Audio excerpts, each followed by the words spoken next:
90 years after the first census in 1931, demand from the opposition is on the rise for a caste census. Although the government of India has not been in the favor of a census based on caste. The caste census. This word has been connected with the Indian politics from even before the independence. The first census of the overall population of India was done by the British government in 1872, and since then every 10 years till 1931. But after the independence, the Indian government did not pick up the dropped parameters. But what is the caste census?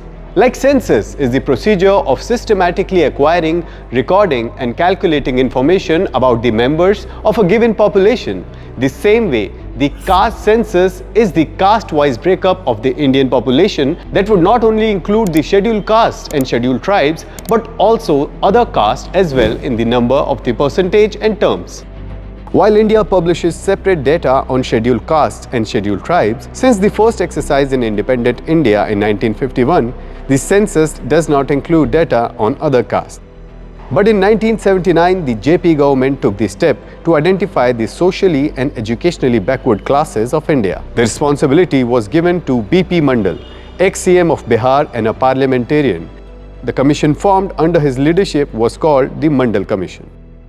In 1980, the commission came out with a number, 52%, which is the percentage of the OBCs in the Indian population. So the commission recommended 27% reservation for OBCs in the central government and public sector undertakings. Presently, in the total reservation slab, SC hold 15%, STs have 7.5%, OBCs have 27%, and EWS people hold 10%, and person with benchmark disabilities have 4% of the reservation in India. But before I question the aim of the reservation, let's just know what was the idea behind introducing the reservation in our country.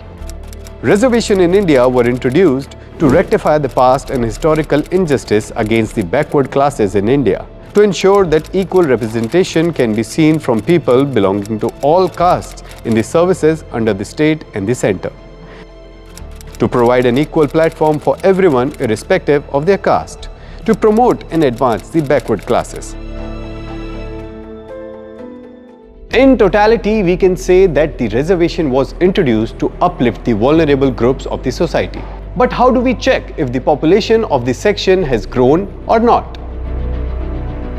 Although National Commission for Backward Classes, National Commission for Scheduled Castes and National Commission for Scheduled Tribes were formed by the government under the Ministry of Social Justice and Empowerment, but roles of these commissions majorly involved the implementation of the laws and socio-economic development of such classes.